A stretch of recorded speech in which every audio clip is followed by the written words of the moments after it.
Hay una estadística que casi nadie quiere escuchar en voz alta porque duele demasiado admitirla. El 99% de los hombres vive, envejece y muere sin haber tocado ni un 10% de lo que era realmente capaz de construir. No porque les faltara inteligencia, no porque nacieran en desventaja, no porque el mundo conspirara específicamente en su contra, sino porque, en algún momento de su vida, dejaron de exigirse, y nadie a su alrededor los confrontó con esa verdad, hasta que ya era demasiado tarde para que doliera lo suficiente como para cambiar algo. Tú estás escuchando esto ahora mismo, y una parte de ti, en algún lugar debajo del ruido de las excusas que llevas años repitiéndote, sabe exactamente en cuál de esos dos grupos está viviendo. Sabe si se ha estado exigiendo de verdad, o si simplemente ha estado sobreviviendo con el piloto automático puesto, dejando pasar los días con la esperanza vaga de que en algún momento las cosas mejoren solas. Y quiero que sepas algo antes de seguir. No vine a consolarte con frases bonitas sobre potencial ilimitado. Vine a mostrarte con total crudeza la diferencia exacta entre el hombre promedio y el hombre del 1%, para que dejes de mentirte a ti mismo sobre en cuál de los dos te has estado convirtiendo. El hombre promedio no es un mal hombre, eso hay que decirlo con claridad, porque esto no es un discurso sobre buenos y malos. Es trabajador, a su manera. Cumple más o menos con lo que se espera de él. Va a su trabajo, paga sus cuentas, cuida de los suyos dentro de lo posible, pero vive dentro de un límite invisible que él mismo instaló hace mucho tiempo, sin darse cuenta del momento exacto en que lo hizo. Y ese límite dice, en voz baja, todos los días: esto es suficiente. Suficiente esfuerzo, suficiente ambición, suficiente disciplina. Y el problema no es que ese límite sea bajo en términos absolutos. El problema es que ese límite está muy por debajo de lo que ese mismo hombre sería capaz de alcanzar si decidiera, aunque sea una sola vez en su vida, dejar de negociar consigo mismo. Y aquí quiero que te detengas un segundo, porque esto va a doler, pero necesitas escucharlo. Ese límite invisible no lo pusieron tus circunstancias, lo pusiste tú, decisión tras decisión, cada vez que elegiste la versión más fácil de ti mismo en lugar de la versión más completa. Cada vez que dijiste, así está bien, cuando en el fondo sabías que podías dar más. Cada vez que aceptaste el promedio porque el promedio no exige explicaciones, no exige sacrificios, no te expone a la posibilidad incómoda de intentarlo con todo y descubrir que aún así no alcanza. El promedio es un refugio, es cómodo, es socialmente aceptado, es prácticamente invisible porque casi todos a tu alrededor viven ahí también. Y por eso es tan fácil quedarse y tan difícil salir. Porque salir del promedio significa, automáticamente, empezar a destacar, y destacar siempre incomoda a los que decidieron no intentarlo. El hombre del 1% no es una categoría reservada para genios, para multimillonarios, para atletas de élite nacidos con una genética privilegiada. Eso es exactamente lo que la mayoría quiere creer. Porque si el 1% fuera cuestión de talento innato, entonces nadie tendría que sentirse culpable por no llegar ahí. Sería simplemente cuestión de suerte genética, algo fuera de su control. Pero no es así, y en el fondo lo sabes. El 1% no se define por el talento con el que naciste. Se define por una relación específica, particular, casi obsesiva, con tres cosas que el 99% evita instintivamente: la incomodidad, la responsabilidad total y la soledad del camino poco transitado. Piensa en la incomodidad primero. El hombre promedio organiza toda su vida, sin siquiera notarlo, alrededor de evitar la incomodidad. Evita la conversación difícil, evita el entrenamiento cuando el cuerpo protesta, evita el proyecto ambicioso porque implica exponerse al fracaso público, evita decir la verdad cuando mentir es más cómodo, y cada evasión, individualmente, parece razonable, incluso sabia, pero la suma de miles de pequeñas evasiones a lo largo de los años construye exactamente la vida que hoy tiene, cómoda por fuera, pero profundamente insatisfactoria por dentro, porque en algún lugar de sí mismo sabe que ha estado esquivando su propio potencial, disfrazando esa evasión de prudencia. El hombre del 1% invirtió esa relación. No busca la incomodidad por masoquismo, la busca porque entendió, en algún momento de su vida, que del otro lado de cada incomodidad evitada durante años está exactamente la vida que él quiere y que el promedio nunca va a tener. Ahora hablemos de la segunda diferencia, y esta es todavía más incómoda que la primera. La responsabilidad total. El hombre promedio, sin darse cuenta la mayoría de las veces, reparte la responsabilidad de su vida entre 1000 factores externos. Sus padres no lo prepararon lo suficiente. El sistema está diseñado en su contra. No tuvo los contactos correctos, ni el capital inicial, ni la suerte de nacer en el lugar adecuado. Y quiero ser cuidadoso aquí, porque algunas de esas circunstancias son reales, innegables, y sería una crueldad decirte que no existen desigualdades de punto de partida. Existen. Pero hay una diferencia enorme entre reconocer una circunstancia difícil y usarla como refugio permanente para no exigirte nada más. El hombre del 1% puede haber nacido exactamente en las mismas condiciones adversas que el hombre promedio, a veces peores, y sin embargo, tomó una decisión distinta frente a esa adversidad. Dejó de preguntarse, ¿por qué a mí? Y empezó a preguntarse, ¿y ahora qué voy a hacer con esto? Esa pregunta, tan simple en apariencia, cambia absolutamente todo. ¿Por qué a mí? Te mantiene mirando hacia atrás, buscando explicaciones, acumulando razones legítimas para justificar por qué las cosas no te salieron como esperabas. Y esas razones, aunque sean ciertas, no te construyen nada. Te confirman una identidad de víctima que, aunque sea comprensible, te condena a esperar que el mundo te compense algún día por lo que te faltó.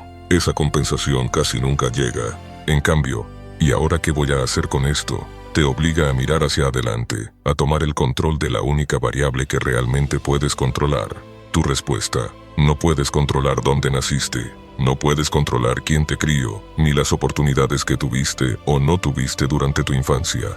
Pero puedes controlar, absolutamente, qué haces a partir de este momento exacto con lo que tienes disponible.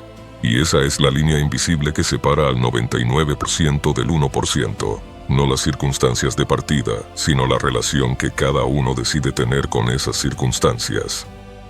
Asumir responsabilidad total significa algo muy específico que quiero que entiendas bien, porque suele malinterpretarse. No significa culparte por todo lo malo que te ha pasado. Eso sería tan destructivo como culpar a otros. Significa, en cambio, aceptar que, independientemente de quién causó tu situación actual, eres tú, y solamente tú, quien tiene que resolverla. Puede que no sea justo, puede que otros hayan tenido ventajas que a ti te fueron negadas, pero la vida nunca prometió justicia, y esperar a que el universo equilibre la balanza antes de empezar a actuar es una forma elegante de quedarte exactamente donde estás durante el resto de tu existencia. El hombre del 1% entendió esto temprano, o lo entendió tarde, pero lo entendió al fin. Nadie viene a salvarte. Nadie va a notar tu potencial y decidir dártelo todo servido. La responsabilidad total, incómoda, pesada, a veces injusta, es también la única puerta real hacia el cambio, porque solamente puedes cambiar aquello sobre lo que aceptas tener control. Y ahora hablemos de la tercera diferencia, la más solitaria de las tres. La soledad del camino poco transitado. Aquí quiero ser completamente honesto contigo, porque nadie te lo dice con esta claridad y necesitas escucharlo antes de seguir avanzando en esta dirección. Convertirte en un hombre del 1% va a costarte relaciones. No todas, pero algunas sí. Vas a alejarte, de forma natural, casi sin buscarlo, de personas que durante años formaron parte de tu vida cotidiana, simplemente porque tus horarios cambian, tus prioridades cambian, tus conversaciones cambian, y no todo el mundo va a poder seguirte el paso, ni todos van a querer hacerlo. Algunos te van a acusar de haber cambiado, como si cambiar fuera un defecto, y no exactamente el objetivo que te propusiste. Otros, los que de verdad importan, van a entender, aunque tarden tiempo en procesarlo, y esos son los que se quedan. El hombre promedio necesita, casi como el aire, la validación constante de su entorno. Necesita que sus decisiones sean aprobadas, entendidas, aplaudidas, antes de sentirse seguro tomándolas. Y esa necesidad, profundamente humana, comprensible, es también una de las jaulas más efectivas que existen, porque te mantiene tomando decisiones basadas en lo que otros van a pensar, en lugar de basarlas en lo que tú, en el fondo, sabes que necesitas hacer. El hombre del 1% tuvo que aprender, muchas veces de la forma más dolorosa, a tomar decisiones correctas incluso cuando esas decisiones lo dejaban temporalmente solo, no porque disfrute la soledad, sino porque entendió que esperar el permiso unánime de todos a su alrededor antes de actuar es, en la práctica, renunciar completamente a actuar, porque ese permiso unánime nunca llega. Siempre va a haber alguien que dude, que critique, que prefiera que te quedes exactamente donde estás, porque tu quietud, sin que lo digan en voz alta, les resulta más cómoda que tu crecimiento. Y aquí es donde quiero mostrarte, sin suavizarlo, qué le pasa a un hombre que decide, año tras año, evitar esas tres cosas: la incomodidad, la responsabilidad total y la soledad necesaria del camino propio, porque no se queda simplemente en el mismo lugar. Retrocede, aunque no lo note, aunque su vida parezca estable desde afuera. Piensa en cómo funciona un cuerpo que deja de entrenarse. No se mantiene igual por inercia. Pierde masa muscular, pierde capacidad, pierde resistencia, silenciosamente, día tras día, hasta que un esfuerzo que antes era sencillo se convierte en algo que deja sin aire. Exactamente lo mismo le pasa a la voluntad de un hombre que deja de exigirse. No se queda estancada en un punto neutro cómodo, se atrofia. Cada vez que evita la conversación difícil, la decisión incómoda, el esfuerzo que el cuerpo o la mente rechazan, esa capacidad de exigirse se debilita un poco más, hasta que llega un punto en el que ni siquiera reconoce la sensación de comprometerse con algo de verdad. Y lo más peligroso de esta atrofia es que no duele mientras ocurre. Duele después, cuando la vida exige algo grande de él, una crisis, una pérdida, una oportunidad. Descubre, con horror, que ya no tiene la fuerza que alguna vez tuvo, porque llevaba años sin ejercitarla. Con el tiempo, ese hombre empieza a construir una narrativa protectora sobre sí mismo, casi sin darse cuenta de que la está construyendo. Empieza a decir que nunca quiso más, que está conforme con lo que tiene, que esa gente que se exige tanto probablemente está compensando alguna inseguridad, que él prefiere vivir tranquilo. Y quiero que entiendas algo importante aquí. A veces esa frase es cierta, genuinamente cierta, dicha por un hombre que hizo las paces reales con una vida sencilla después de haberlo intentado con todo. Pero en la mayoría de los casos, sobre todo cuando esa frase se repite con un dejo de amargura, con una necesidad de justificarse frente a alguien que no se la pidió, esconde otra cosa completamente distinta: el dolor silencioso de haber dejado de intentarlo, disfrazado con el lenguaje elegante de la conformidad elegida. Y aquí está la parte más dura de todo esto, la que quiero que escuches con total atención. Ese hombre, con el paso de los años, empieza a sentir algo que no sabe nombrar del todo, una especie de irritación constante, de insatisfacción de fondo que no logra explicar porque, en teoría, no le va tan mal.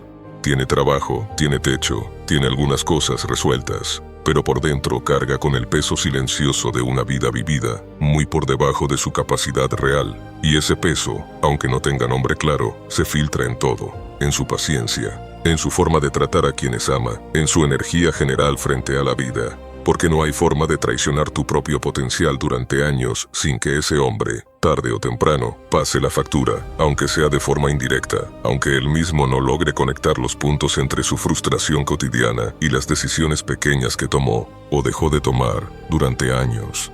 Y quiero detenerme aquí, antes de seguir hacia adelante, porque necesito que entiendas algo con total claridad. No te estoy mostrando todo esto para hundirte. Te lo estoy mostrando porque es exactamente el punto de partida necesario para cualquier cambio real. Nadie cambia de dirección mientras cree que va bien encaminado. El primer paso hacia convertirte en un hombre distinto no es la motivación, no es un plan perfecto, no es una rutina milagrosa. Es la honestidad brutal de reconocer, sin excusas, sin justificaciones elegantes, exactamente dónde estás parado hoy. Y si algo de lo que acabas de escuchar te incomodó, si sentiste algo apretarse por dentro mientras hablaba de esa atrofia silenciosa, de esa irritación de fondo sin nombre, de esa narrativa protectora que quizás también has construido tú, entonces ya sabes, sin que yo tenga que decírtelo, en qué lugar exacto de esta historia te encuentras. Y ahora que sabes exactamente dónde estás parado, es momento de entender cómo se sale de ahí, porque quedarte solamente con el diagnóstico, sin el mecanismo real del cambio, te dejaría exactamente donde ya estabas, consciente del problema, pero sin herramientas concretas para resolverlo. Lo primero que tienes que entender es que convertirte en un hombre del 1% no ocurre en un momento dramático, con una decisión gigante tomada bajo fuegos artificiales. Ocurre a través de algo mucho más silencioso, mucho más difícil de sostener en el tiempo, y que casi nadie está dispuesto a hacer con la constancia que exige, el estándar personal no negociable. Existe una diferencia enorme entre una meta y un estándar, y esa diferencia es exactamente lo que separa a quienes lo intentan de quienes lo logran. Una meta es algo que persigues cuando las condiciones son favorables. Un estándar es algo que sostienes sin importar las condiciones. La mayoría de los hombres tiene metas, muy pocos tienen estándares, y esa es precisamente la razón por la que la mayoría abandona en cuanto el entusiasmo inicial se apaga. Porque nunca instalaron un estándar que sostuviera el compromiso cuando la motivación desaparece, que es exactamente lo que siempre termina desapareciendo. Un estándar no negociable significa, en la práctica, algo muy concreto. Definir con total claridad quién eres, no en términos de lo que quieres lograr algún día, sino en términos de cómo te comportas todos los días, independientemente de tu estado de ánimo. No es, quiero tener un cuerpo fuerte algún día, es, soy un hombre que entrena, punto, sin importar si tuvo un mal día en el trabajo. No es, quiero ser exitoso en mi negocio. Es, soy un hombre que cumple lo que dice, incluso cuando nadie está verificando si lo cumplió. La diferencia parece sutil, casi semántica, pero en la práctica lo cambia absolutamente todo, porque una meta te permite negociar contigo mismo dependiendo de las circunstancias, y un estándar, si de verdad lo sostienes como no negociable, elimina esa negociación por completo. Ya no te preguntas, ¿tengo ganas hoy? Simplemente haces lo que ese estándar exige, de la misma forma en que te lavas los dientes, sin necesitar motivación especial para hacerlo. Y aquí quiero introducir algo que va a sonarte contraintuitivo, pero que es central para entender cómo piensa realmente un hombre del 1%. Mientras la mayoría busca desesperadamente el equilibrio perfecto entre todas las áreas de su vida, el 1% entiende que ciertas temporadas exigen desequilibrio deliberado. No se puede construir algo extraordinario repartiendo la energía en partes exactamente iguales entre todo. Hay temporadas de la vida donde el trabajo debe ocupar más espacio del que socialmente se considera sano, porque estás construyendo los cimientos de algo que después te va a permitir tener el equilibrio real que ahora mismo no tienes. El error no está en priorizar. El error está en priorizar para siempre, sin revisar nunca esa priorización, convirtiendo un desequilibrio temporal innecesario en un desequilibrio permanente y destructivo. La habilidad clave no es evitar el desequilibrio, es saber exactamente cuándo entrar en él, con qué propósito y cuándo salir, antes de que ese desequilibrio empiece a cobrarte facturas que ya no puedas pagar. Necesitas entender también el papel que juega el entorno en todo esto, porque nadie construye disciplina en el vacío. Existe un principio simple que la mayoría subestima por completo. Te conviertes, con el tiempo, en el promedio de las conversaciones que sostienes con más frecuencia. No de las personas físicamente cerca de ti, sino de las ideas, los estándares, las conversaciones que consumes de forma constante, sea en persona, en tu trabajo o incluso a través de lo que decides escuchar y leer todos los días. Si tu entorno constante normaliza la mediocridad, vas a necesitar una cantidad sobrehumana de voluntad individual para no absorberla, porque el ser humano está diseñado, biológicamente, para ajustarse al estándar del grupo al que pertenece. Y si tu entorno, en cambio, normaliza la exigencia, el esfuerzo, la responsabilidad total, vas a encontrar mucho más fácil sostener tu propio estándar, porque dejará de sentirse como una excentricidad solitaria y empezará a sentirse simplemente como lo normal. Por eso el hombre del 1% es, casi siempre, extremadamente selectivo con quien ocupa espacio real en su vida, no por arrogancia, sino porque entiende con total claridad el peso silencioso que cada conversación constante termina teniendo sobre quién se está convirtiendo. Ahora quiero hablarte de algo que muy pocos hombres entienden hasta que ya llevan años en el camino. Convertirte en un hombre del 1% no se siente, la mayor parte del tiempo, como una transformación heroica y llena de adrenalina. Se siente aburrido, se siente repetitivo, se siente como hacer, otra vez, lo mismo que hiciste ayer, y anteayer, y la semana pasada, sin ninguna señal externa clara de que estás avanzando hacia algún lugar distinto. Y ese aburrimiento, esa repetición aparentemente estéril, es exactamente donde la mayoría de los hombres abandona, porque confunden la ausencia de emoción con la ausencia de progreso.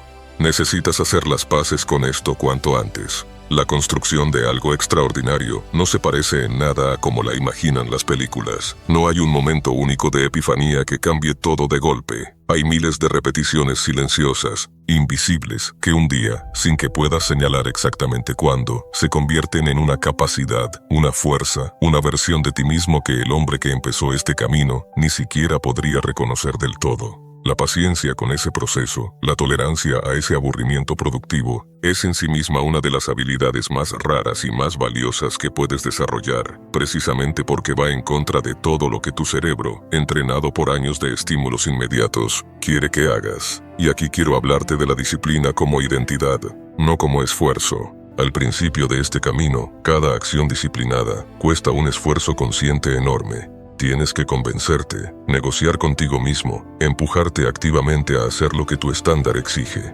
Pero con el tiempo, si sostienes ese estándar sin excepciones durante el tiempo suficiente, algo cambia radicalmente en tu relación con la disciplina. Deja de ser algo que haces y se convierte en algo que eres. Ya no te levantas temprano porque te obligas. Te levantas temprano porque esa ya es, simplemente, tu naturaleza. Ya no evitas la comida que sabes que te perjudica porque ejerces un enorme control de voluntad.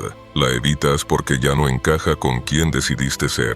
Ese punto de inflexión, donde el esfuerzo se convierte en identidad, es exactamente lo que separa al hombre que está intentando disciplinarse del hombre del 1%, que ya no necesita intentarlo, porque simplemente es así. Pero para llegar ahí, tienes que atravesar algo que nadie te ahorra: el valle intermedio, esa zona incómoda entre haber dejado atrás tu vida anterior y no haber llegado todavía a la nueva versión de ti mismo. En ese valle vas a sentirte, muchas veces, más frustrado que al principio, porque ya no tienes la excusa cómoda de «nunca lo intenté», pero tampoco tienes todavía los resultados que justifiquen, ante los demás y ante ti mismo, tanto esfuerzo sostenido. Es la zona más solitaria del camino, y también la más decisiva, porque ahí es exactamente donde se filtran quienes realmente van a llegar de quienes solo estaban probando suerte. El hombre del 1% no atravesó ese valle sintiéndose invencible todo el tiempo. Lo atravesó sintiendo dudas reales, cansancio real, ganas reales de rendirse, y siguió de todas formas, no porque no sintiera esas cosas, sino porque entendió que sentirlas no lo eximía de continuar. Y quiero hablarte de algo final antes de cerrar esta parte, porque es fundamental para que este camino no te destruya en lugar de construirte. La exigencia real, la sostenible, la que construye en lugar de consumir, siempre viene acompañada de compasión hacia ti mismo cuando fallas. No confundas exigencia con crueldad.